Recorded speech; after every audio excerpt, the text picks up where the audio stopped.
Heavy D up in the limousine.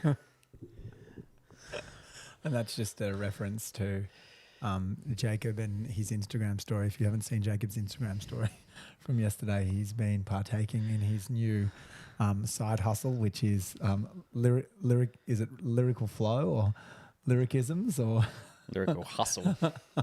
Busting out the so flows.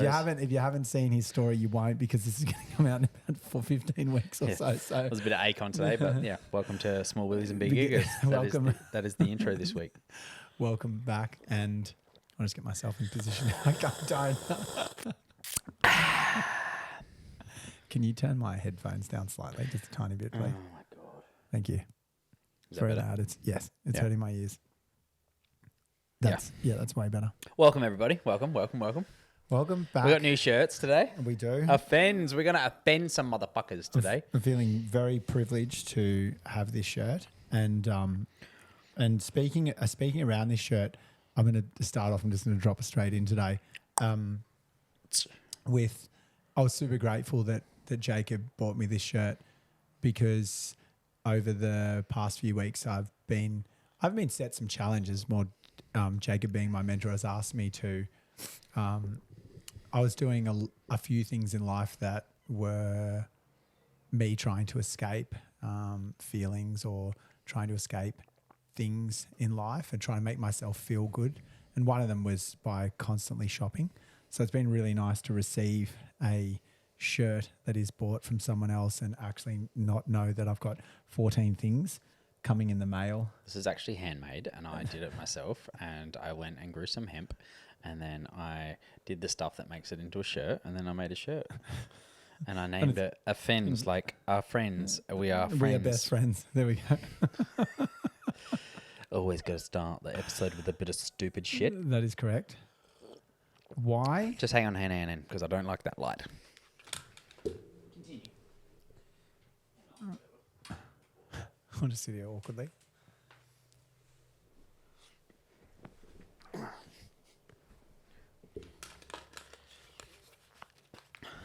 shit. Do I look good? I think I'm loving my hair. The big bouffant. On the mic with Mike. But Jacob. Mike. Why do we... Hang on. Yeah, you're well out. You're well out. Calm the fuck down for a minute. How are you? It's a really good question to start. I'm really good at the moment, right now. I feel really a sense of calmness, a sense of being regulated with my emotions, and excitement this afternoon to do a podcast. I had to have the capacity to do a podcast after a full day of school, which is would be really foreign to me normally. Yep. So I feel really content this afternoon. Great. How are you? Hang on. I haven't finished. Fucking calm down. Stop escaping my questions and just wanting to be the leader of this podcast. Sorry, Riley. Fuck. I was thinking this week, I would love Jacob to control the podcast for once. Well, sit down, shut the fuck up. No. What was the highlight of the day? Highlight of the day for me.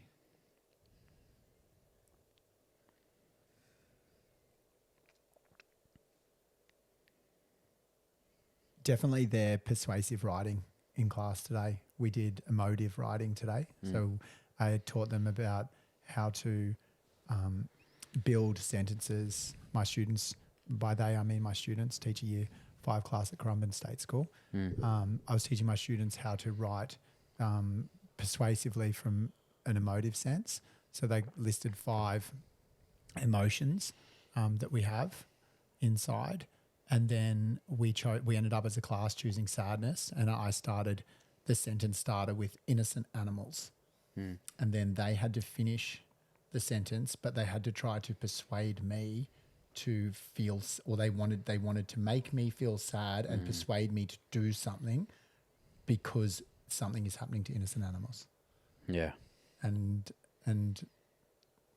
the reason that I loved it was because some of them wrote okay, some of them wrote poorly, some of them wrote well, but the ones that were writing okay and poorly were given such incredible feedback from the other students about why it didn't touch their emotions. And that was the bit for me today that really stood out, was them actually saying, that didn't touch me. Yeah. Being honest in it. Yeah, because you didn't add enough description, or you didn't give me details. And in one case, one of them, a student of mine stood up and she said, I was just trying to persuade us that innocent animals like seals get eaten by whales. And then a lot of the kids are like, that just didn't touch me at all because that's part of human nature. And so, you know what I mean? Like just the ability to be able to go, that didn't pull on my heartstrings, because they had to try and get people emotional and sad about it. So that really stood out to me today. Yeah. Emotional literacy. I love that. I remember doing one of my improv classes, and we did this moment where we put a rose in the middle of the room, and you had to either like loathe, hate it, or like love the rose. But you had to do like a monologue of what this rose meant to you until it like invoked something within the people that were watching you. And I was like, similar to that, where it's like, how sincere and real can you be with something that's not, you know, alive, or it's not a real moment, but you can make it a real moment. And then just to witness that and to have the felt emotions is just such a beautiful thing to encounter outside of like trauma or ups and downs. It's like, oh, cool, we get to flow through these emotions and feel them, and it's just so much fun. And it's just, it's another side of what you're working with the kids with the writing. But it's like, look at how we can evoke these emotions and feel these emotions outside of our everyday lives, so that we can better regulate ourselves in the moments of having those emotions, so we can better understand those emotions. Agreed. I also spoke to the students as well in that space around the written word and the spoken word versus pictures. They're so used to seeing the picture of like the fluffy dog, and then they go, oh, and that's what we're talking about. But then to evoke an emotion through the written word or through the spoken word is a difficult skill. It's a whole new skill in itself, because they're used to having the quick flick on TikTok or the quick flick on Instagram where they see the thing. It's the quick, I felt that, or I think I felt something, but not actually taking the time like you just did to say, hey, Mal, slow down and take a think about like what actually was important today, and what did you feel like? What's something that stood out to you? Yeah, because I as much as you do the back end of questions, I believe that there's flow in our life and a flow in our podcast. It's we don't need to come here with full structure every time, because there's things that have happened in today's day that are going to be relevant to what you've already written down, you know? And so I just, that's what I keep coming back to, like, stop, slow down, check in, like, what's alive? And I really just wanted you to get to a point where you told everyone that you slipped down the stairs today. That was really, that's why I wanted to ask that. I was like, let's go back to that. That wasn't the highlight. That was It would have been the highlight of someone's day. It was a highlight of Kendall's day. Yeah. Kendall watched Mal slip down the stairs. And Mal thought he got away with it. Yeah, I did. And she spotted me and she goes, oh, I saw you. And I'm like, saw me what? Slipped down the stairs. Fuckers. So, yeah. So, no, Miss Maloof is human. Yeah, I love your kids and I don't even know them. I really look forward to. Yeah, we need to do the video FaceTime thing. We will. I'll FaceTime you before you go. Definitely. Yep. Yeah, they're a special group of. Can we do it? And I'll be like out on the outside of the fence at school. Yeah. And then they're like, "Hey, that's our school. Oh my God, he's outside!" And then all run out and be like, "Oh yeah, I'm not in the school, so I'm allowed to be there, just walking past." Definitely. Yeah. Definitely. Let's do that. That sounds great. They'll really appreciate that. High fives for everybody. And candy. Just kidding. Just kidding. It's just a joke. Yeah. Hang on for a sec.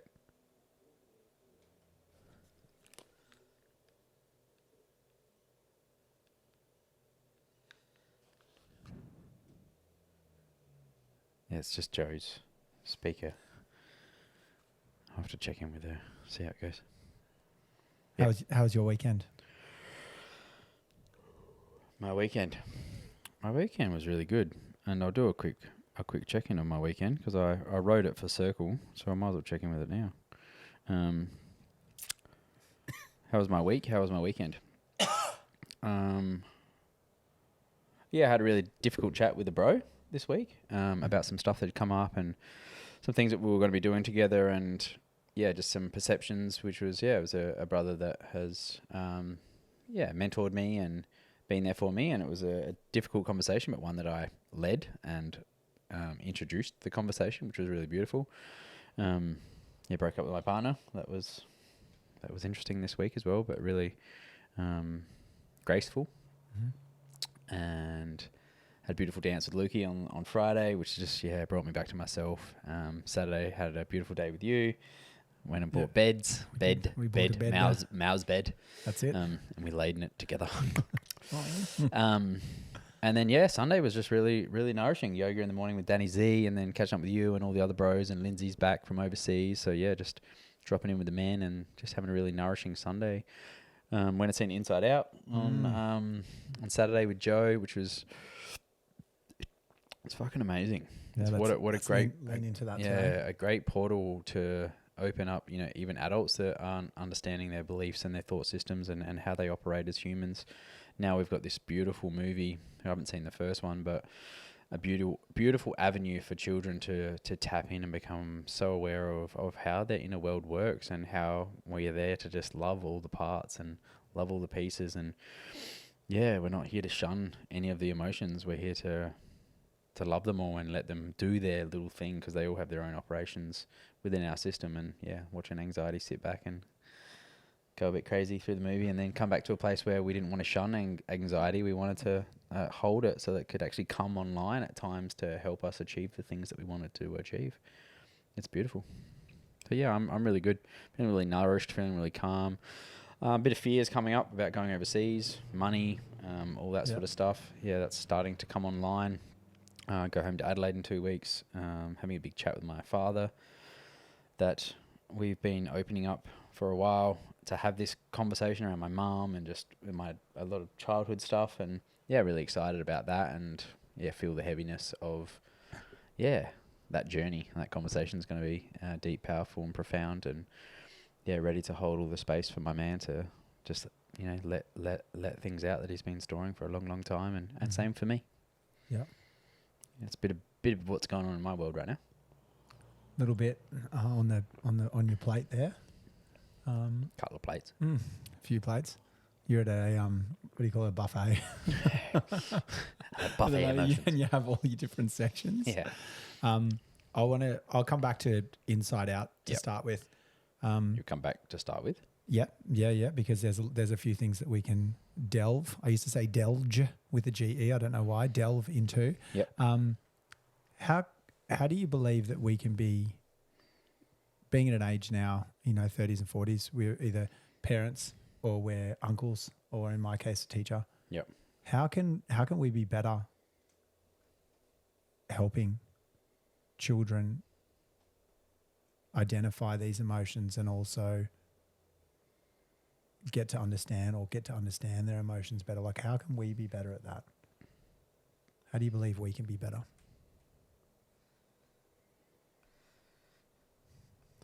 Well, I think the fundamental problem for a long period of time is that parents, teachers, guardians, mentors have been trying to teach things to people without learning them themselves. Mm-hmm. Especially... I said to my auntie ages ago about her lecturing Oliver about drinking, and then cracking a red wine. Yeah. I was like, when I really think about it now, as a child, I was like, who are you to tell me that this is really bad and I shouldn't do this, and these are all the reasons why it's really toxic and you shouldn't do it, and then you drink. Yeah. It's like, you're either lying, you're a hypocrite, or you can't actually do what you're saying, or you haven't experienced it. You know what I mean? It's like... do as I say, not as I do. Yeah, and I got that a lot as a child. Like, me too. You just do what I say, not what I do. And I believe... the beauty of watching you teach at the moment is that you're doing all this work for yourself, which is enabling you to understand your emotions and your thought patterns and your processes, so that you can communicate these things with the children, so that they can become aware of it by just listening and observing you instead of being told. So with. Yeah. So the standout is with. Can we ride? Can we explain? Can we work with our children to understand emotions together. Yeah. And can we let them be the mirror of the things that you're not looking at? Because if a child's anxious or they won't go to sleep or they're over the shop at, oh my God, my words are really bad today. If they're all over the shop at nights and those sort of things are really bad in the mornings, like what is your relationship with the mornings and the nights and your bedtime routines and your nervous system? And it's like a child is just a mirror. So if you want to teach your child something, then learn it yourself. Let them be the mirror. What was it again? I don't know. Oh, you do this every time. I thought that was actually really profound. Well, we recorded it. So Yeah, for me, let them be the mirror.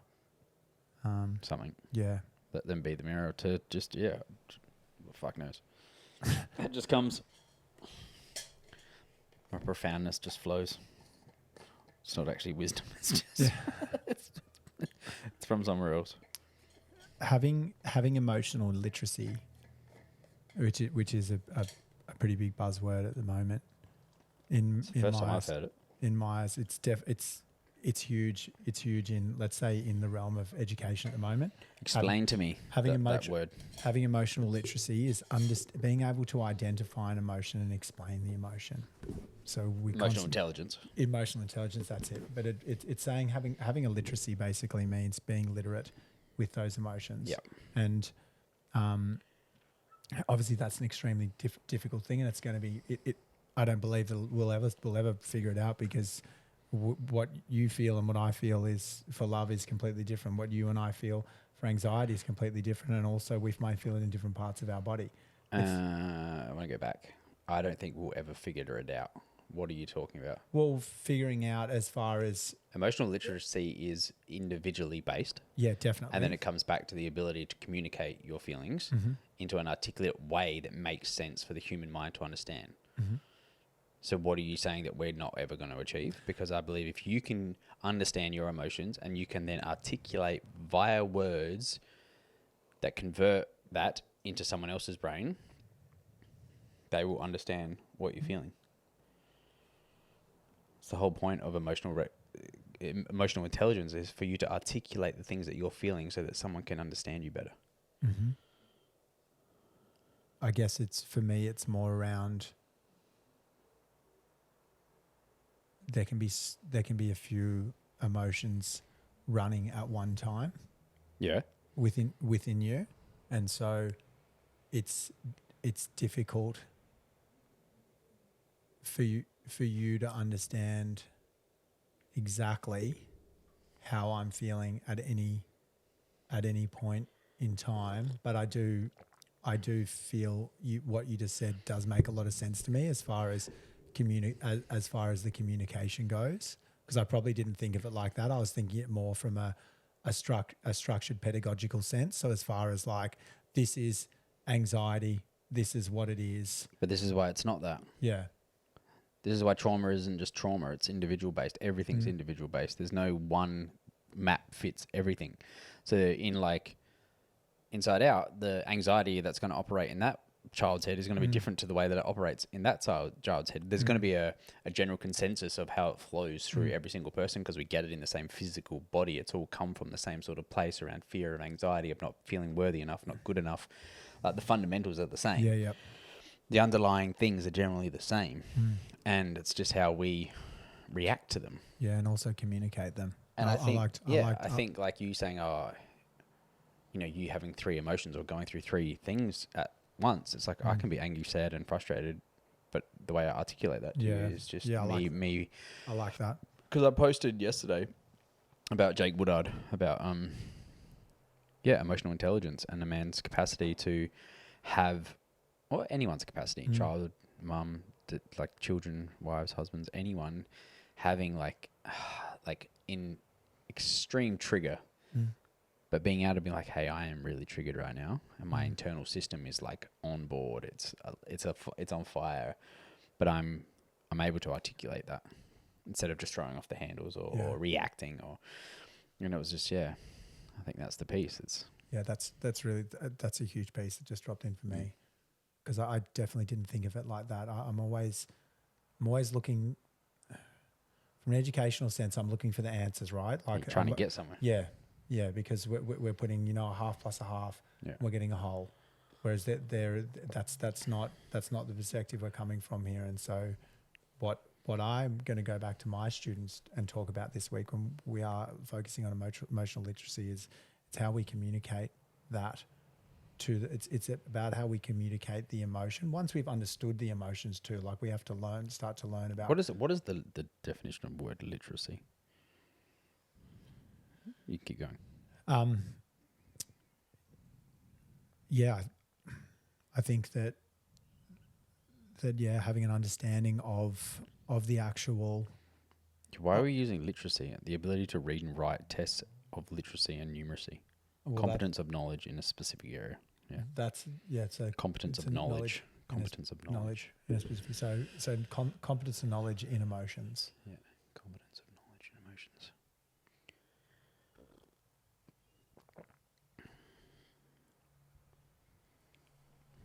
Yeah. There's just a piece around like what's coming through for me is like getting it right or wrong. Or a child like, oh, you're not competent in that. You don't know that yet. Or you're like, we're putting the school-based like tick box to it. Yeah. Like fucking as adults, we're still trying to regulate our emotions. Still, so many people don't even know what emotion they're feeling. I'm angry and I'm sad. There's no differentiation or between any of those. And yeah, it's like, that's why awareness is so beautiful. How aware can we be of our emotions? And we get to let them run at certain times until we become more able to hold them. But it's like, oh, what is it? Literate, emotional literacy. Yeah. Yeah. And how much knowledge or how much like, it's just like this, it's a societal thing of like, what box are you in right now? Oh, you can't control your emotions. Well, sorry, I'm still trying to be aware of them, Yeah. So yeah, for me, it's like for our children, how aware can they become? Because Inside Out is actually just teaching children to be aware and adults to be aware how anxiety operates in the body. Yeah. You've got to become aware of it before you can learn how to hold it and how it operates within the system and what message is actually there to tell you. Yeah. We're skipping spaces. We're skipping steps, I believe. Yeah. That's what it feels like. I'm not in your school, but it feels like we're trying to get somewhere else and we're trying to get somewhere. Instead of just being like, hey, what emotion do you feel is present today? I'm not really sure. What does it feel like? What does your body feel like? Is there heat? Is it hot, cold, fast, slow, dense, wet, cloudy? Oh, it feels this. And it's like colors become feelings because it's like straight away it'll be, well, if we talked about circle the other night, it's like all these bright colors come and then it's like, oh, it's dark, it's this, it's heavy, it's ocean, it's let the internal system do its thing where it'll track you through the fakeness for a bit to see if you're actually willing to stay around and observe. But the images and the pictures and the things start to come through and then you get a sense of, oh, that's what this is. Yeah. Oh, this is what this is coming out as. Oh, anxiety looks like this. It feels like this. Oh, what does that relate to? Oh, it reminds me of this. Oh, okay. Yeah, I get what that is now. I can feel that. What's dropping in for me is and I keep coming back to that, and I can only speak for me, is the what's next. Every time you speak, Jacob, and we go in the roundabout ways, I just keep remembering is the slowness, like that. Like emotions for me they're big, and like that they're quite large, and they can be quite jarring, and so going the full circle of coming back around and even just thinking just then in my head, what's the color? Like, you said, how am I feeling? I'm feeling quite calm today, but it's more of a grey calm. Yeah. Like I'm actually tired as well today. Yeah. And then I change again as to the person who's sitting here. So much more relevance and so much easier to work with children in that way. Like shut your eyes and let's follow what's alive in the body, because it'll just talk. The body talks so much, except for like then we're trying to like put it on paper. Yeah. Your emotions. It's to me like always come back to slowness with the children, and I like that. Not have to make it mean intelligence. Oh, I'm dumb if I don't know that. Yeah. Oh, cool. There's another belief. Yeah. There's another program. There's Yeah. another. Yeah. There's another one of the sparks that come up and is a belief system. Mm. Oh, well, I can't do that. Yeah. So then it means I'm not right. And so therefore I fail. Yeah. But having colours and stuff that go on in your system, there's no fucking reference point to that. There's no tick. There's no, you did a good job. Yeah. It's like, it's just alive. Mm. And you can teach that to the whole class and no one be wrong and no one be right. And maybe I'm just naive. No, I don't think so at all. I think I always say there's the fine balance between the expectation of what society expects the norm of what an educator or anyone should be, and then there's the values that I have inside and what I believe and what I truly think is important. And so, in my classroom, I have a mix of both. Yeah, I want my kids to be literate, and I want them to be able to read, and I want them to be able to write, and and I want them to be able to do mathematical equations, and they are all of highest importance, just as their emotions are of highest importance, just of their fun is of highest importance. Like every part of their being is of highest importance. But emotional awareness and intelligence is the most important thing. I Outside agree. of all of it, outside of not being able to fucking do a calculation, we've got phones for that. Yeah. And yeah, none of that was probably taught to any teachers at school. Yeah. No, it's not taught to anyone. No. Like we don't. Yeah, I'm 37.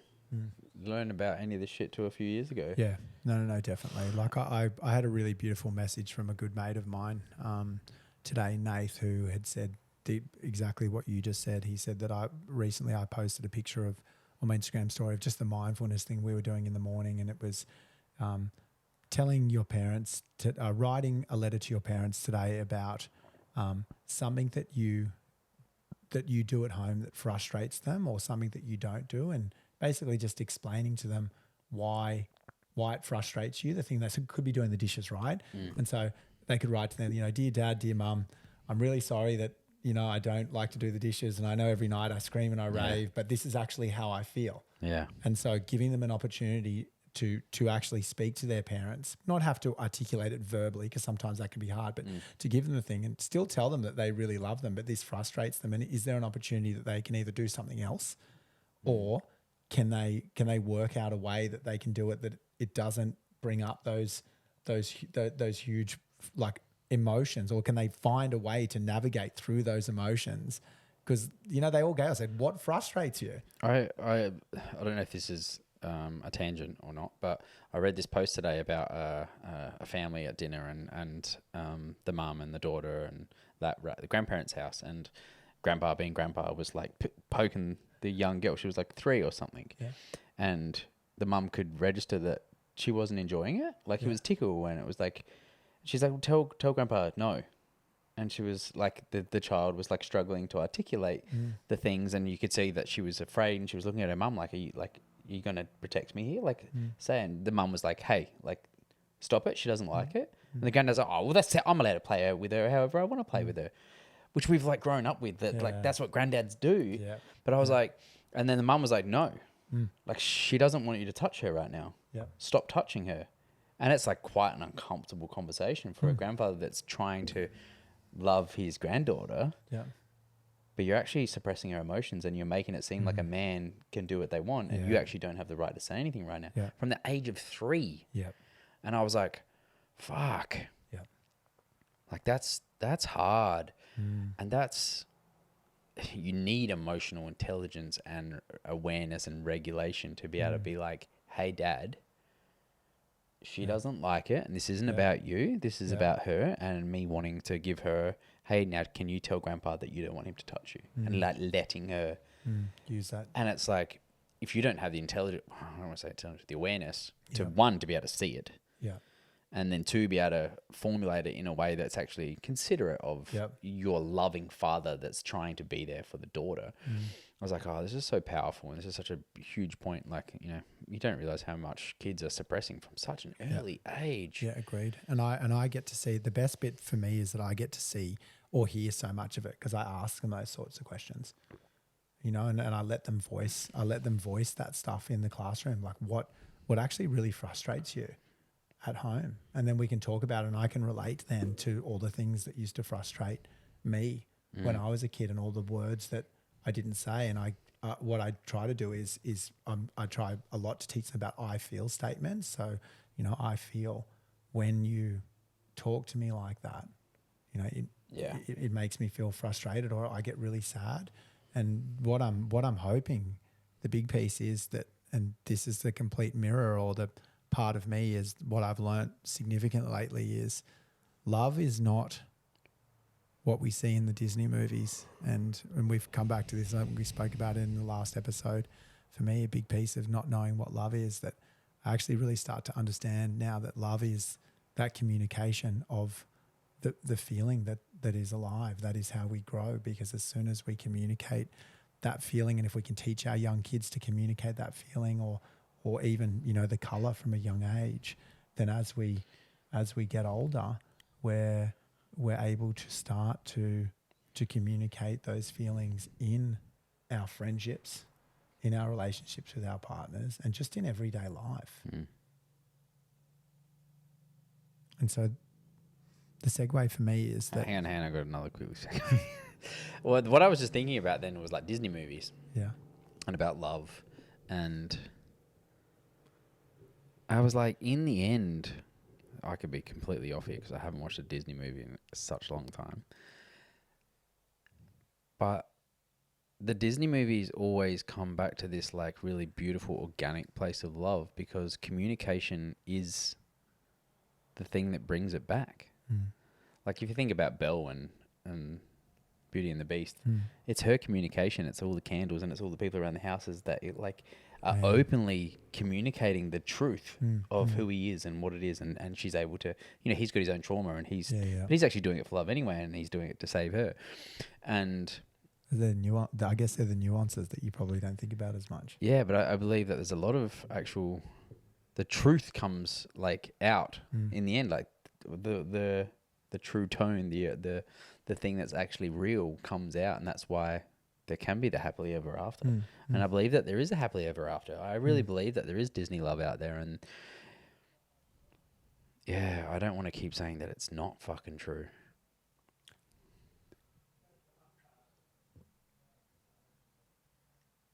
The piece that I'm thinking about is that you can have the Disney love, but you need to have the communication in there, right? Totally. So the Disney love of it comes back to what we've been speaking about a lot lately, our desires and our needs and the things that we fulfill, and then also having the awareness and the capacity to be able to hold someone else's needs and desires and wants, and also to start to take the time to understand and learn. I think as well, there's a big piece of learning. There's a piece of learning like I'm going to actually, I love this person, so I'm going to take the time to learn. You've significantly been through this over the last few months. You know, you've taken a time, and both your partner taking time to try and learn about the other person. And maybe that's the piece that we don't talk about as much, is that learning takes time. Coming back to school, like it actually takes time to train your brain, to build new neural pathways, to learn about the other person. So, you know, the Disney love of the actual feeling and the beauty, yeah, it's there, but it comes with, like, as you said, the beast having to learn, Belle having to learn about all those little pieces though, like whether it was the candles, whether it was the plates, whether it was Chip the little cup. But the thing that I came to the other day was like love is consideration, and love doesn't equal compatibility. But I believe that at the origin of us, we all have the same love. But we've been tainted, or things have changed, or the way that we have fears and expectations and truths and talking and all those things have shaded the way that we can receive love, give love, or interact with love. But yeah, what I I realized the other day is like love is consideration. So like considering making a choice, considering doing this is like considering your partner in how that affects them, how it shows up in their life. And if you think about Belle and Beauty and the Beast, she was considering him and he was considering her. Like fundamentally, that was what the love was. He was trying to do what was right for her because he was just considering for her. Yeah, I like that. And she was considering for him. Love is consideration. And consideration, as you said, takes time. And I think in those moments when we have maybe something that awakens us. Because consideration doesn't mean you lose yourself. No. Consideration doesn't mean, well, I can't do that if they don't want to do that. Yeah. Or I can't do that if they won't come with me. Or this doesn't... Consideration means, hey, my love, this is what I want to do. How do you feel? This is what's happening. What would you like to do? I'm going to go buy this. Would you like one? It's just, it's the devotion to thought and care of the other person because that's how I view love because I want it to be, we're always considering each other. Yeah. That doesn't mean you don't get to do what you do. And considering their emotions in certain situations too, right? Totally. Like if you know that they've got something going on, for example, with a brother or a father, whatever it is, and taking the time to consider, is this the right time to have this conversation? Even though inside right now I really want to have this conversation, is tonight the right time? Or actually, can I hold that and speak about that, at another time? I only say this because these are things that I haven't probably been as great at in the past, is considering times when to talk about things. I've probably been a lot more reactive because I've always consideration of time and also consideration of how you have the conversation. The consideration is how you have the conversation. Like it's happened with Joe and I sometimes where I'll come up and I'll be like, hey, I just need to talk about this, blah, blah, blah, blah. And halfway through the conversation, she's like, I don't actually have the capacity right now. But she only didn't have the capacity because I didn't be like, hey, this is something that I want to bring today. Yeah. Soften the entry point, which gives us a bigger capacity because it's not like, bang, you just hit me with this. It's like, we're just going to slowly groove into this conversation and considering where each person's at, I think. So for our listeners out there that are in those relationships, and what could you give them a couple of ways that they might be able to frame that sort of stuff? So if they've got a hard conversation, or they've got a difficult thing, or just even something that they want to talk about, how, what's some softeners? You're always really good with softening, the way in which someone takes something on. What advice could you give them around, softening conversations, like maybe some lead in? The first thing that came to me is always like honoring that it's like about you to start. Okay. Not about the other person. Yeah. So no matter what the situation is, it's like, I'm feeling this, or this is present for me. I'm having a hard time with, I don't know how to process this. My thoughts are clunky. My emotions are unclear. I would love to talk to you about this, but I don't know how it's going to come out. Yeah, I like that one. So is it okay for me to bring something to you right now without having heaps of clarity around it, which just softens everyone because it's like, and if I do make it about you, I'm not intending to do that, but I'm actually struggling with my communication. I don't know how to do this. It's just being completely open with the things that are present for you and how vulnerable and raw can you be in that. So then it just softens everything because, once we just honor our truth instead of just pushing or projecting or making it about someone else, it just softens the whole thing. And I just think also asking like, hey, I've got a bit on my chest today and I would love to know if you have the capacity to have this conversation. Okay, what's the conversation about? I don't know. I'm actually a bit unclear about it, but I've been feeling X, Y, and Z. Are you okay to have this conversation again today? Like, keep checking in.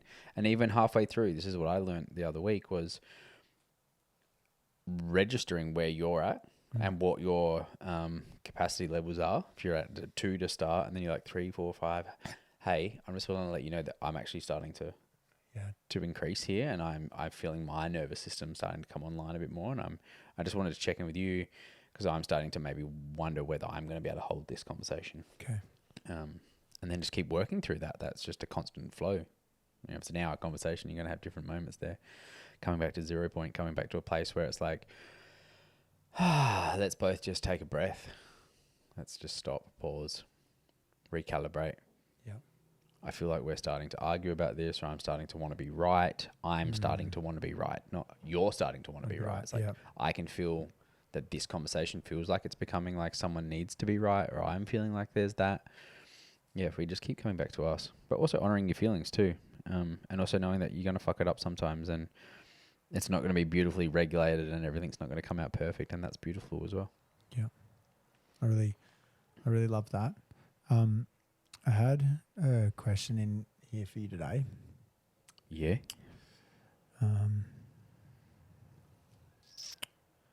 Just to our listeners to learn a little bit more about about you. Okay. I'm 5'12". That's it. 5'12 and a half. You're looking good too. How tall are you? I'm 5'14". Bro, I don't think that's a height. Yeah, it's mine. All right. If you can close your eyes down for me. Yes. Deep breath in through your nose and out through your mouth.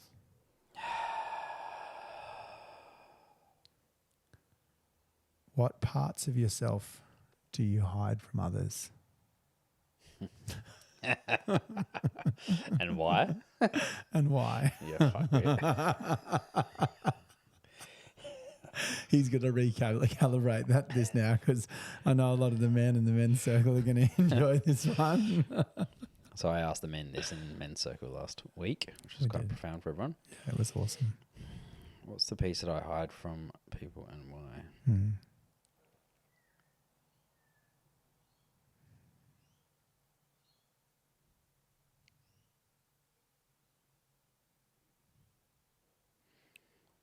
Yeah, what came through was just like I want to be loved more. I want to be revered more. I want to be...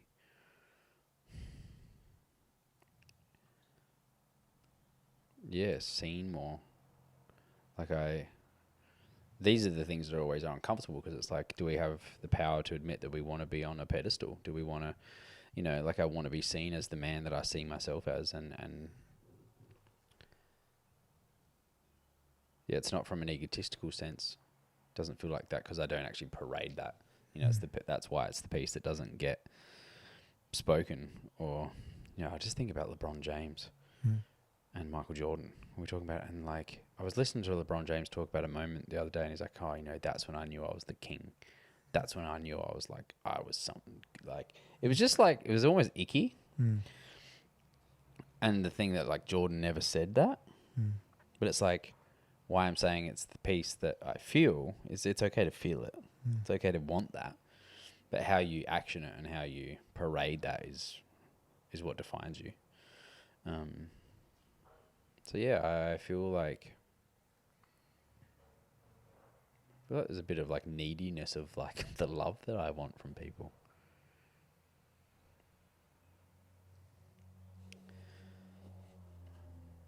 Is there anything else?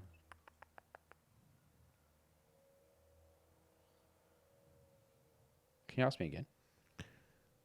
What parts of yourself do you hide from others, and why do you hide them? The parts that I used to hide was my fear. Yeah. I think that's the beautiful thing that I learned from my last relationship was, I'm actually scared. And that was the piece that I hid for a long time. To sit in front of all the men, at Kingshare and be like, I'm actually like scared. Scared to open up, and I'm scared to be totally vulnerable. Why? Because I used to have this fear that people would take their love back from me. This is where it actually comes to like me wanting more love. I just checked into that then. But yeah, I used to feel like, especially in a relationship, like you end a relationship, it's gone. Love's gone. Yeah. And yeah, I believe that's what's probably different with Maya and I is that we get to still love each other and we get to still, nothing's been taken back. Something's ended, but the love's still there, and the care and the devotion of love is still between us, and I'm not so scared of that anymore. because I'm not taking my love back. Yeah. That was probably the thing. Yeah, I took my love back and then made it seem like other people don't love me because they took their love back. But I perpetuated that for myself because it made me stay safe. Do you find it difficult to receive love?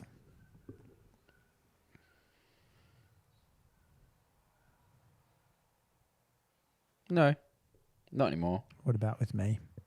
I did for a while, Yeah. but you were over-giving. Mm-hmm. You were giving unauthentically. Mm-hmm. You were giving for a reason.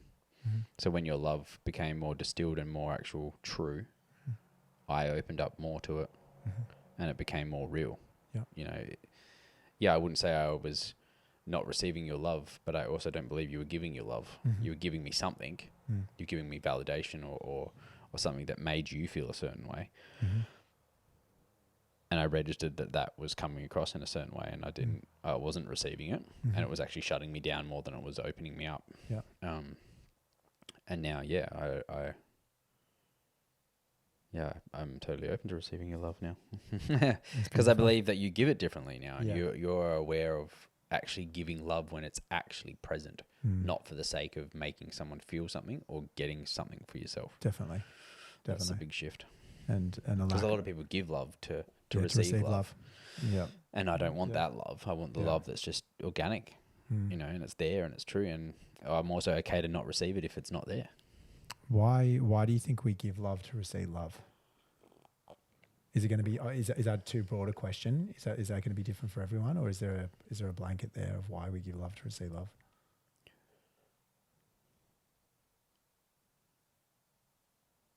Because we believe to receive, we've got to give. Mm-hmm. That's what presents are. Mm-hmm. It's very rare that you give something and you don't have an expectation of wanting or receiving something back. Yeah. You know, it's like I bought these shirts today. Yeah, I actually haven't stopped thinking about like how much I but actually love this. It's not like, for me, it's gone. Like, actually, there's no. Oh, I'm only just thinking about it right now. There's not like, I wonder if he like is really happy about that shirt. I wonder what it means to him. I wonder what it means. I don't give a fuck. I was like at the shop and I thought about you and I was like, oh, this will be cool for the podcast. This is what I want to do. This is what I want to give him. And now outside of that, it's gone. See, for me, it's the complete opposite because I'm loving differently now. I'm feeling this really deeply because it's like a presence of Jacob thought about me. And it's consideration.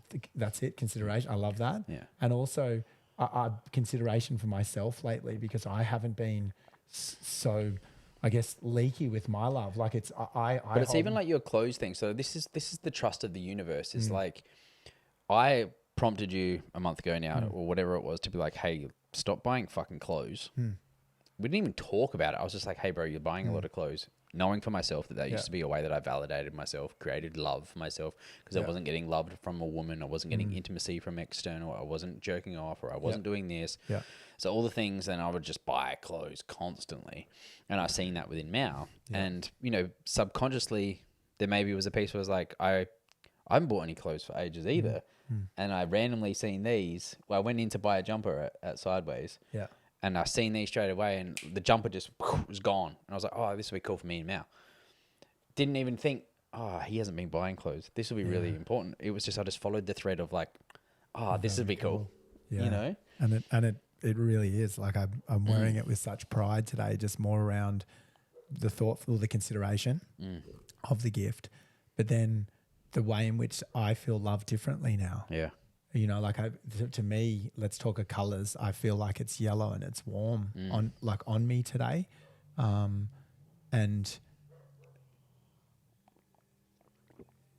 in the last 6 months, I feel like this is almost a celebration of a new form of love for me, a consideration of love that totally. That I wear that fucking shirt you buy me from, and this is why we have a closet full of shit.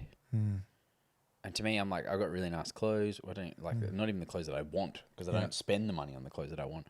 But I sometimes look in there. I'm like, oh yeah, that has a moment. That has a moment. There's a reason for that. And they're the things I love. And then I put like your shirt on, and I'm like, it's a feeling. Every time I put it on, it's like, oh, when he was in America, he had this moment, he thought about me. And I wear that shirt, same as you're probably going to wear this one, is like, it's a memory, and it's an emotion, it's an evoke, it's connected to a moment, sincerity and consideration. It makes so much more vibrance to wanting to have something. And it's like, then we go out and buy all this shit that means fucking nothing. Yeah.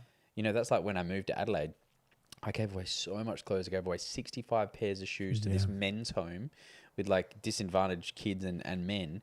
And the guy that I gave it to was getting photos from everyone dressed up in all my clothes. And I was like, oh, that's it. That shit's been sitting in my cupboard for like 8 years. Yeah. So it's like, the moments matter. Yeah, they do. Fucking clothes don't. You know, you literally have the Simpsons wardrobe. If someone bought a piece for each of you, you'd just be so happy to wear it. I agree. It's such a different feeling to wear something that someone's given you that is almost, well, it's for something, like for us, and something special that we're doing together. Yeah. Something that we're cultivating. And we've now got 3 shirts that are the same. So we've got the what's Drake's brand? OVO. We've got his we've got the OVO shirt. A shirt each of that. We've got a shirt of this now. Then we've got Enjoy the Journey. Enjoy the Journey. And the funny thing, for the grateful one, but the funny thing about the Enjoy the Journey one was that was actually a sincerity too. That was I saw the shirt and I'm like, I would love to have the same shirts. So now this is actually becoming a cultural thing for us. Yeah. Which is cool, because there's the things in friendships that are like, what do you remember about him? Oh, we always used to buy each other's shirts. And we used to wear them out, and everyone would be like, oh, look at these fucking idiots with the same shirts. Like even Lindsay, oh, look at you two with the same shirts. And we didn't even mean to wear them on the same day.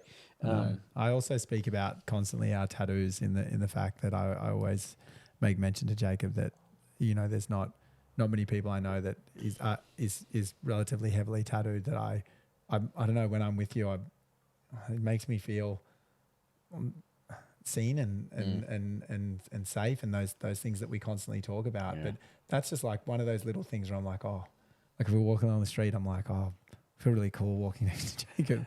That kind of sounds lame, but it's like also the flip side of what a beautiful friendship is. That'll be tonight's reel. I feel cool. Besides Jacob, I'm gonna post that tonight. Yeah, it's a really nice. It's a nice feeling, and it's probably something that we don't share enough with our friends, like those tiny little feelings that we have. Yeah. You recently mentioned to me that, you know, some coaches and people like that always reach out to people or it was Alpha made a post of like the 20 people that like show her love and support her, and I was like, oh, it's actually really beautiful, and it was really sentimental to all the people that, you know, show her the support. And I was like, I see you. I thank you for being in my corner and in my life. And how often do we check in and register that? And how many of those people do we have in our life? There was another little story that I got off Facebook today was this dad had caught a whole cow and he'd like split it open and he was cooking it over the fire. And he said to the daughter, like, go tell the family and friends, like, we got dinner for everyone tonight. And so she ran down the street saying the house is on fire. Like, people come help, please come help. Like, the house is on fire. And then they had, you know, people came and then they had dinner, and the dad's like, well, I don't even know half these people. Like, where's everyone else? And she's like, well, I told everyone the house is on fire, and the people that come are the ones that should be nourished. And I was like, good story. But so true. It's like, who are the people that are actually here for you when you need them? Yeah. And who are our real friends, and how much do we love our real friends, and how much do we acknowledge them? It's important. Got me thinking. Yeah, it definitely got me thinking right now too. There's so many conversations that we could be having. Yeah, that we don't, and then we're too busy. I recently the other day you posted that clip where I was quite emotional, and I absolutely love the clip, and we reshared it. Well, sorry, I reshared it, or I collaborated with Jacob, and a mate of mine reached out to me and had a lot of questions. A really good schoolmate from Sydney, and the best thing that's come from it was that he was really triggered by the clip. He was very worried about me and my teaching and what my headmaster and people would think about me. And what I wanted out of it. Yeah, and also what Jacob wanted out of it. And I loved him so much through it, and I kept bringing it back to love. But the reason I share this is that I've now spoken to him twice since Friday. I spoke to him yesterday in the morning. He called me for a conversation and then called me again in the afternoon. And I truly believe that he was just reaching out because he wants to be loved, and it's been so long. And then yesterday afternoon he opened up about the fact that he was thinking that he wanted to leave Sydney and wanted to change because of the same ways and the same patterns and the same things. And he'd probably seen me out here, and he made these quick judgments, or you didn't even make judgments. To me, it's not even a judgment. When you sit back and look at it, he entered the conversation the only way he knew how. Yeah, which was instead of a bit ringing up because he's not safe yet. He doesn't feel safe yet, so he's going to be like, "Oh, I'm going to project my shit on you," and then you built safety. Yeah.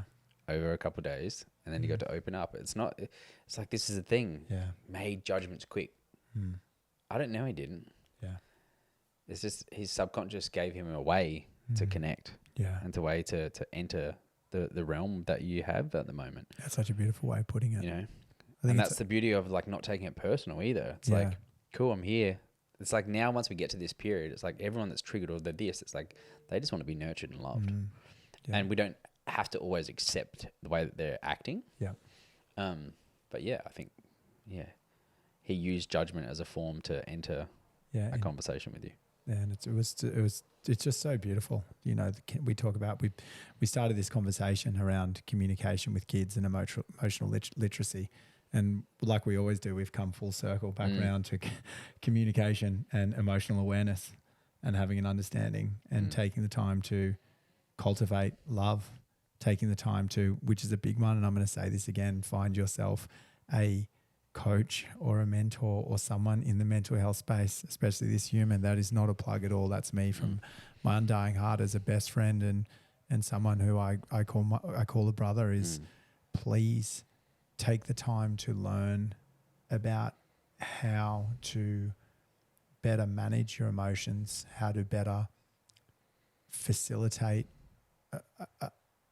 or cultivate a deeper form of love for, number one, yourself.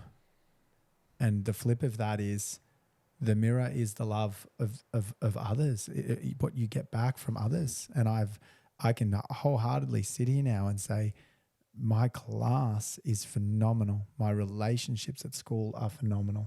My friendships are phenomenal. My relationship with my father and sitting on a couch next to him on Saturday and kicking my feet around like I was 5 because I got 2 hours with my father. And like I said to Jacob, he said to me, "What do you want for dinner?" And I said, in my head, I'm like, I'll have fucking shit on a plate to sit here next to you and have 2 hours with you. Yeah. So beautiful. And because I took a step. And for everyone listening out there, like it's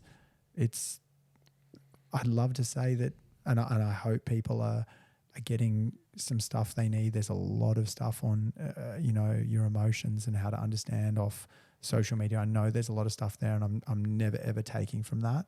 I think it's beautiful that we have this opportunity in life. But I believe there's a bigger piece about working with someone, because Jacob calls me on my shit. And that's the best way I can put it. My patterns they're beautiful, but they're also really shitty. And when I say shitty, they're not serving me and they're affecting me. And I actually can't see a way to get out of them myself. Yeah. And that's where you come in, or someone else comes in to say, "Hey, I'm going to hold you. I've got you in this, but I invite you to just try this. Sorry, I invite you to try this. And if it doesn't work, that's okay." But I haven't found one that doesn't work yet. Yeah. That's just me. That's me personally. Yeah. But I it's so important for everyone listening to have a mentor or have someone there to help provide you with space. Totally. Yeah, and the beautiful piece there as well is like we were helping. Yeah, I think men that listening or women is, if there's a defensiveness, there's a reaction or a trigger, it's sorry to say this, but it's on you. It's the thing that you need to work on. Doesn't mean that there isn't relevance to the person that's triggering you. Doesn't mean that they don't have their own shit. Doesn't mean that they're not projecting their stuff on you. But if your inability to hold that is just in conflict and you're frustrated or angry, or you're defending yourself or defending a part of you or defending someone else, there's a part of your voice that's not being spoken. There's a vulnerability that's not being spoken. And there's the invitation to notice those things as they come up and then seek guidance from whoever you feel called to get guidance from.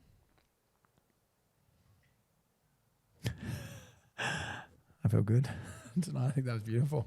Sweet. Yeah, good way to finish. Or what is it? Bow, bow.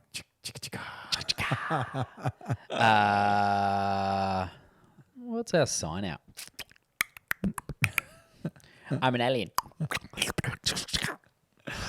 Thank you for listening. Thanks very much for listening. I know that I hope this really shares with you what we're like, because we have this like real special moment at the start where we're a little bit stupid. Then it gets really deep and really connected.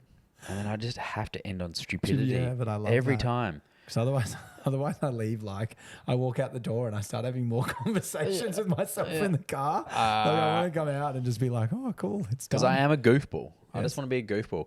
And I want to be love in a goofball. I want to be a loved goofball. Loved. I want to be loved. Okay? Love me. Love me more. See me more. I love you. Good afternoon. Good afternoon. Bye. Goodbye.